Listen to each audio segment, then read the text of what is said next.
பேதாசுதன் பரிஸ்டாவின் பெயராலே ஆமேன். மரியே வாழ்க. கடவுளே எம்மீது இறங்கி எமக்கு ஆசி வழங்குவீராக. உம் திருமுக ஒளியை எம்மீது வீசுவீராக. அற்புத குழந்தை இயேசுவே, எங்கள் மேல் இரக்கமாயிரும். இயேசுவுக்கே புகழ். மரியே வாழ்க. ஆமேன். அற்புத குழந்தை இயேசுவே,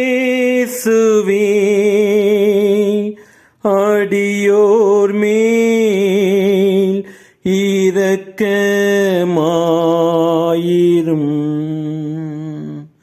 அற்புத குழந்தை இயேசுவே, அடியோர் மேல் இரக்கமாயிரும். அற்புத குழந்தை இயேசுவே, அடியோர் மேல்